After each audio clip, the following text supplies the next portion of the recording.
할렐루야. 2022년 2월 22일 화요일 아침 기도회를 시작하겠습니다. 오늘도 하나님의 귀한 말씀을 함께 묵상함으로, 기도함으로, 그리고 함께 변화함으로 하나님의 기쁨이 되는 우리 모든 성도님들이 되시기를 축복합니다. 오늘 말씀은 시편 75편 1절부터 10절까지의 말씀입니다. 하나님이여, 우리가 주께 감사하고 감사함은 주의 이름이 가까움이라. 사람들이 주의 기이한 일들을 전파하나이다. 주의 말씀이 내가 정한 기약이 이르면 내가 바르게 심판하리니, 땅의 기둥은 내가 세웠거니와 땅과 그 모든 주민이 소멸되리라 하시도다. 셀라. 내가 오만한 자들에게 오만하게 행하지 말라 하며 악인들에게 뿔을 들지 말라 하였노니, 너희 뿔을 높이 들지 말며 교만한 목으로 말하지 말지어다. 무릇 높이는 일이 동쪽에서나 서쪽에서 말미암지 아니하며 남쪽에서도 말미암지 아니하고, 오직 재판장이신 하나님이 이를 낮추시고 저를 높이시느니라. 여호와의 손에 잔이 있어 술 거품이 일어나는도다. 속에 섞은 것이 가득한 그 잔을 하나님이 쏟아내시나니, 실로 그 찌꺼기까지도 땅의 모든 악인이 기울여 마시리로다. 나는 야곱의 하나님을 영원히 선포하며 찬양하며, 또 악인들의 뿔을 다 베고 의인의 뿔은 높이 들리로다. 아멘. 오늘 시편 75편도 어제에 이어서 아삽이 기록한 말씀입니다. 맨 앞에 아삽의 시, 인도자를 따라 알다스엣에 맞춘 노래라는 그 표제어가 있죠. 이렇게 괄호에 쳐져 가지고요. 이 알다스엣은 멸하지 마소서, 폐허로 만들지 마소서라는 그런 뜻을 가지고 있습니다. 명확하게 성경에 나타나 있지는 않지만, 많은 사람들은 이 시편 75편의 배경을 열왕기하 18장과 19장에 나오는 아수르 왕 사네립의 남유다 침략 사건으로 보고 있습니다. 따라서 이 75편의 알다스엣은 산헤립 내지는 이스라엘을 공격했던 모든 세상의 교만한 통치자들과 적군들로부터 하나님께 지켜달라, 지켜주십시오 라고 부르짖는 그런 기도요 찬송이라고 할 수가 있습니다. 한 절씩 살펴볼까요? 1절에 보면 하나님이여, 우리가 주께 감사하고 감사함은 주의 이름이 가까움이라. 사람들이 주의 기이한 일들을 전파하나이다. 이렇게 말씀하고 있는데요. 이 시편의 기록자는 자신의 삶에 있는 감사의 이유를 하나님의 이름이 가깝기 때문이다 라고 그렇게 말하고 있습니다. 하나님의 이름이 가깝다? 이게 무슨 말일까요? 성경에서 이름은 곧 존재를 의미합니다. 하나님의 이름이 가깝다는 것은 살아계신 하나님께서 나의 곁에 존재하신다는 것입니다. 너무 아름다운 고백이죠. 우리가 사랑하는 사람에게 이렇게 고백하지 않습니까? 너의 존재 자체로 감사해. 이렇게 고백을 할 때가 있죠. 하나님께서 이런 모든 상황 가운데에도 내가 너무나 불행하고 너무나 힘들고 너무나 안타까운 너무나 어두운 상황 가운데에도 하나님께서 여기 함께 계심을 감사한다는 것입니다. 하나님의 존재 자체로 감사한다는 것입니다. 이 시편의 배경은 아수르 왕 사네립이 남유다를 공격할 때라고 말씀드렸죠. 하나님을 모르는 이방인 권력자 사네립 앞에서 남유다가 위기를 맞은 겁니다. 하나님께 선택받은 백성들이 하나님을 모르는 오만한 적으로부터 심각한 그런 생명의 위협을 받고 있습니다. 마치 하나님은 숨어 계신 것 같고 하나님의 은혜와 긍휼이 끊어진 것처럼 느껴집니다. 눈에 보이는 현실이 온통 어두운 뿐이지만 하나님께서 계시기에 감사합니다 라고 고백하고 있는 것이죠. 자, 이 시편 기록자는 이런 현실과 환경에 굴하지 않고 자신과 함께 하시는 하나님 한 분으로 인해서 오히려 감사하고 있는 건데요. 사실 이게 말이 쉽지 가능할까요? 어떻게 이게 가능하겠습니까? 바로 하나님의 약속 때문인 것이죠. 그래서 말씀이 중요한 것입니다. 하나님은 당신께서 정하신 때 공정하게 악인들을 심판하시겠다라고 그렇게 말씀하고 계십니다. 2절에 보면은 주의 말씀이 내가 정한 기약이 이르면 내가 바르게 심판하리니.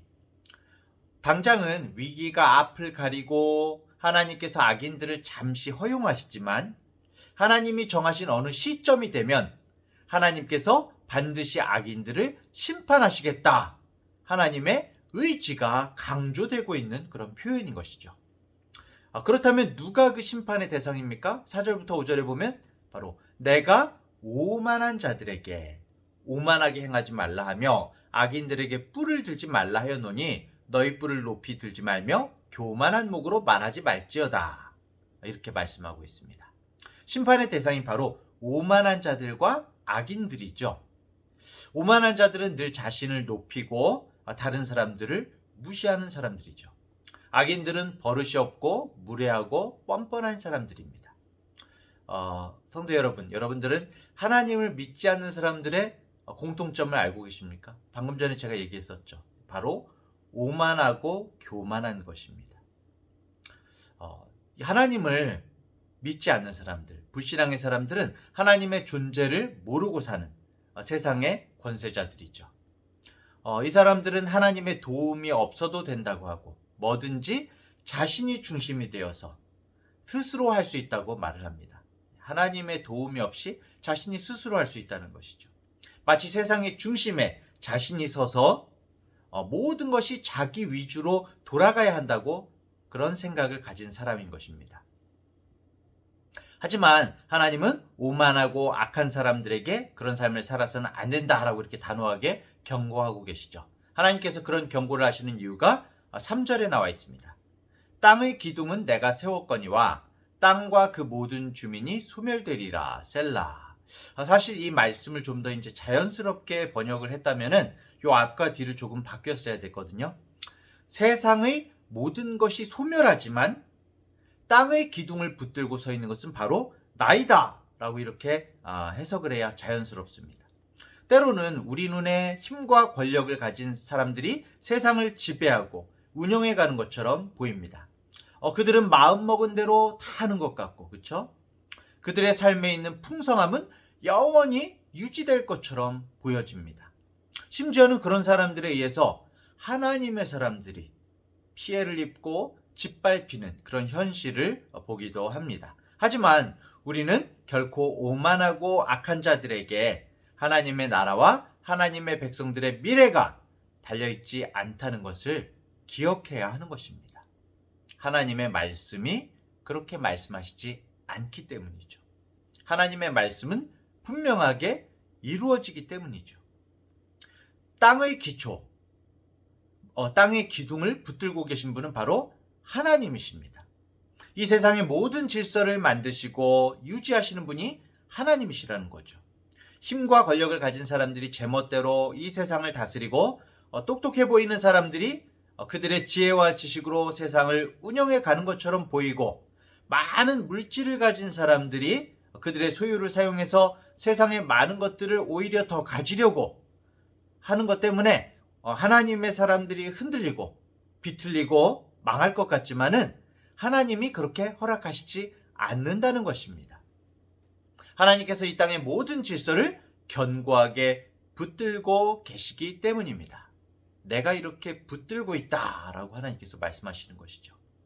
인생의 서고 넘어짐은, 높아지고 낮아짐은 사람에게 달려있는 것이 아닙니다. 바로 재판장이신 하나님의 손에 달려있는 것이죠. 사람은 자신이 충분히 높아질 수 있다고 생각하지만 죄인인 인간이 자신이 갖춘 조건으로 스스로 높아질 수 있는 사람은 아무도 없습니다. 오직 인생의 높음과 낮음을 결정하는 분은 전능하신 재판장이신 하나님이시기 때문이죠. 하나님은 약한 자를 들어서 강한 자를 부끄럽게 하시는 분이십니다. 하지만 우리의 눈에는 어떻습니까? 이 세상을 다스리고 통치하는 것처럼 보이는 사람들은 여전히 막 강성해 보이죠? 하나님 앞에 오만하고 악합니다. 그들은 하나님의 사람들을 비웃고 하나님은 무력하다는 그런 사실을 자신들의 삶으로 증명하려고 막 고집도 부리고 아주 뻔뻔하게 그렇게 살아가기도 하죠. 그런 오만하고 악한 그들을 위해서 준비된 것이 이 성경 무엇이다? 성경에 나와 있습니다. 하나님의 진노의 잔이죠.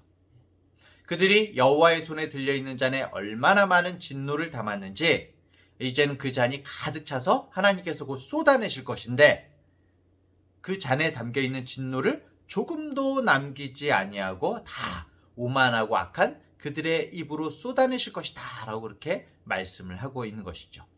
재판장이신 하나님께서 오만하고 악한 그들을 향해서 공정하고 의로운 선고를 내리시는 것입니다.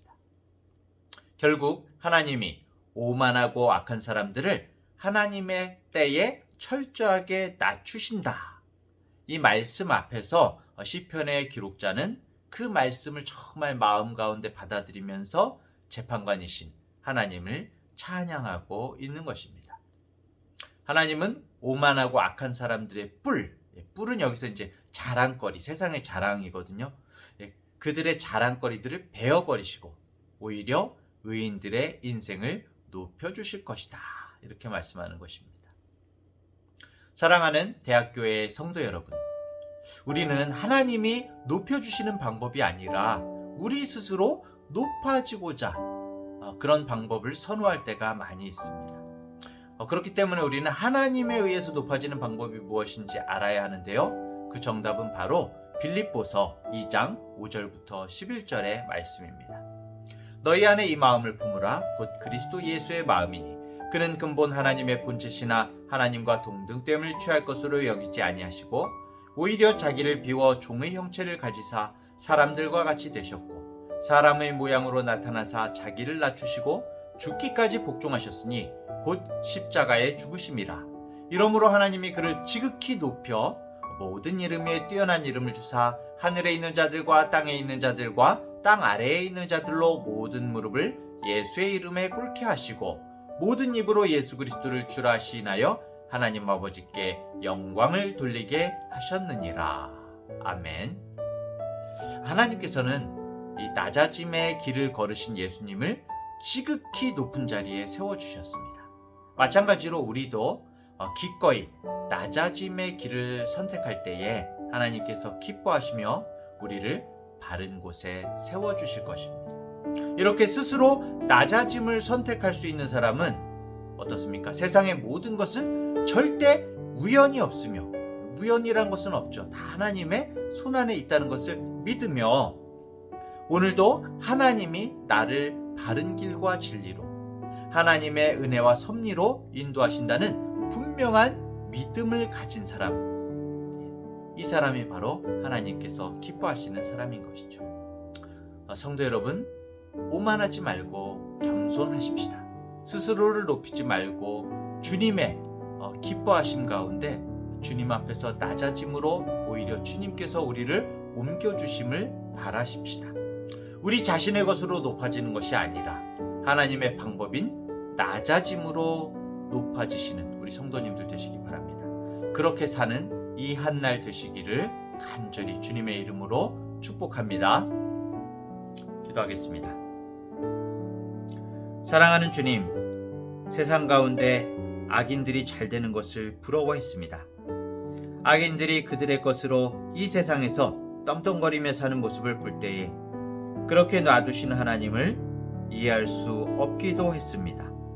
하지만 참된 심판자이시고 재판관이신 하나님께서 주님이 정하신 때에 그들을 심판하실 것이라는 말씀을 신뢰하며 바라봅니다. 주님, 인생의 높음과 낮음을 결정하는 분은 재판장이신 하나님이심을 믿습니다.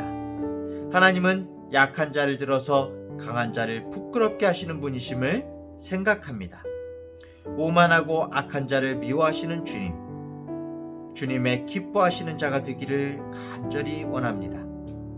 오늘도 우리의 각자의 삶의 자리에서 하나님 한 분으로 인한 찬송이 있게 하시고 그 찬송의 소리가 만나는 모든 사람들의 마음에 울림을 주고 전달되게 하여 주시옵소서. 오직 주님만을 드러내는 우리들이 되기를 간절히 소원합니다.